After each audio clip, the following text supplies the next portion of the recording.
카니발 하이브리드 차량인데요. 언더커버가 염화칼슘 방지를 할 수 있는지 아닌지 한번 보겠습니다. 눈길 주행을 하게 되면 물로 변한 염화칼슘은 이렇게 타이어 회전력에 의해서 이쪽 뒤쪽으로 다 묻게 되죠.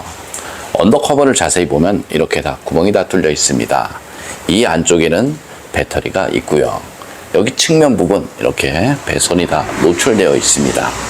뒤쪽에서 한번 보겠습니다. 뒤쪽 이렇게 보면 남들은 여기 배터리 쪽에 방수가 잘 돼 있어서 괜찮다 라고 말하신 분들 많이 있는데요. 배터리 쪽에 문제가 생기는 것이 아니고 이렇게 커넥터 쪽에 문제가 생기죠.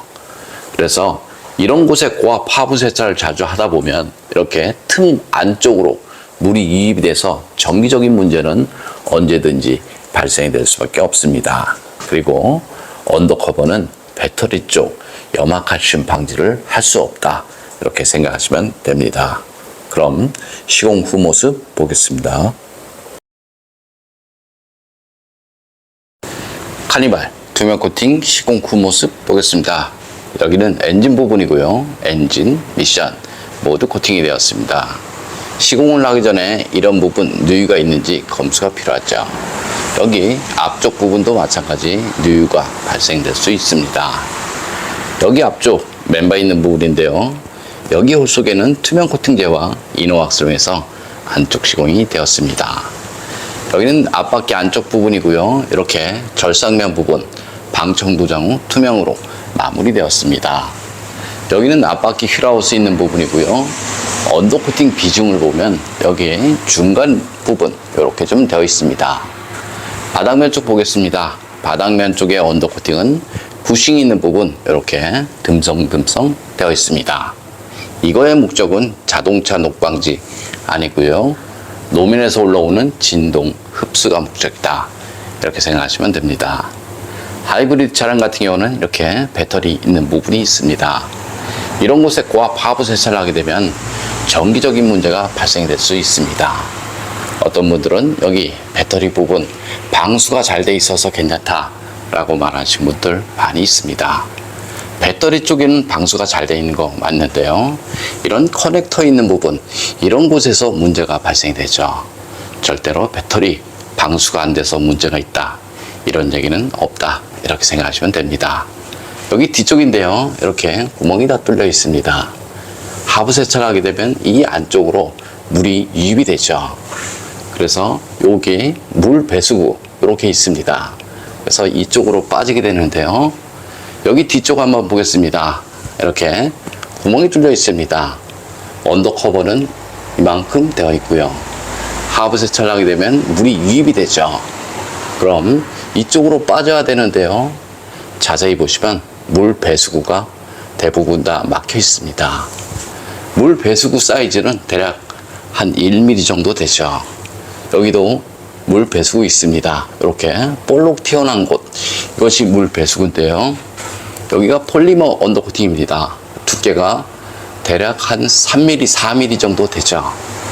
그런데 물 배수구 사이즈는 1mm 정도다, 이렇게 생각하시면 되죠. 그래서 요즘 차들은 바닥면에 두껍게 코팅을 하다 보면 이렇게 물 배수구 바로 막힐 수 있습니다. 그래서 그런 곳 조심하시는 것이 좋죠. 여기 뒤쪽 서스펜션이 있는 부분인데요. 이렇게 보면 이렇게 페인트가 다 까져 있습니다. 그래서 이런 곳에 하부 세차를 많이 하거나 눈길 주행을 많이 하다 보면 부식이 날 수밖에 없죠. 여기는 뒷바퀴 휠하우스 있는 부분인데요. 이렇게 방지 매트 시공이 되었습니다. 방지 매트 시공을 하게 되면 노면에서 올라오는 진동 흡수를 할 수 있죠. 방지 매트 시공을 하고 나서 신슐레이터로 다시 한번 시공을 하면 소음과 진동을 어느 정도 줄일 수 있습니다. 네 바퀴 모두 저렇게 시공을 하죠. 여기는 뒤쪽 트렁크 있는 부분인데요.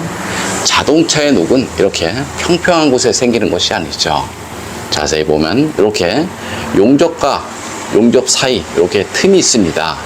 이 안쪽으로 물이 유입이 되면서 부식이 나는데요.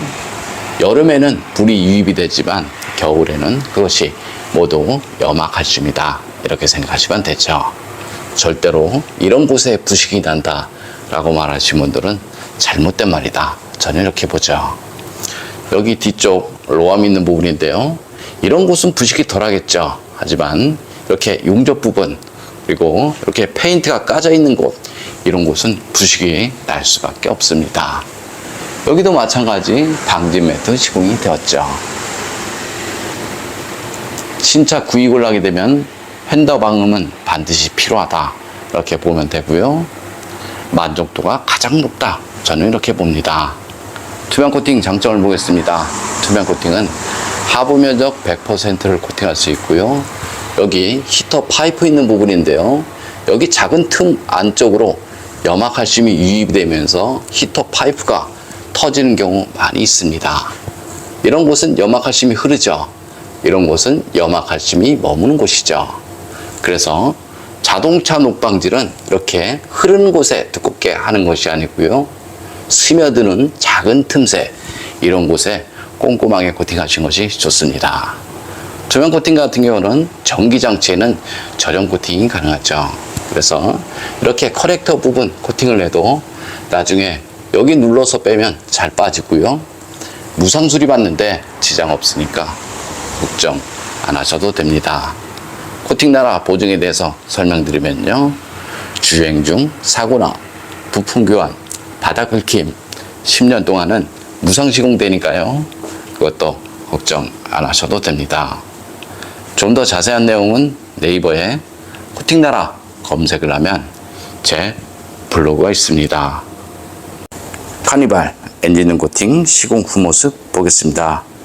앞쪽 플라스틱 부분 코팅하게 되면 먼지 부착률이 적어서 엔진룸이 깔끔하죠. 엔진룸 코팅의 장점은 엔진룸 안에 습기나 먼지로 인한 정기적인 트러블, 이런 것들을 방지할 수 있습니다. 코팅제가 건조가 되고 나면 커넥터, 센서 잘 빠지고요.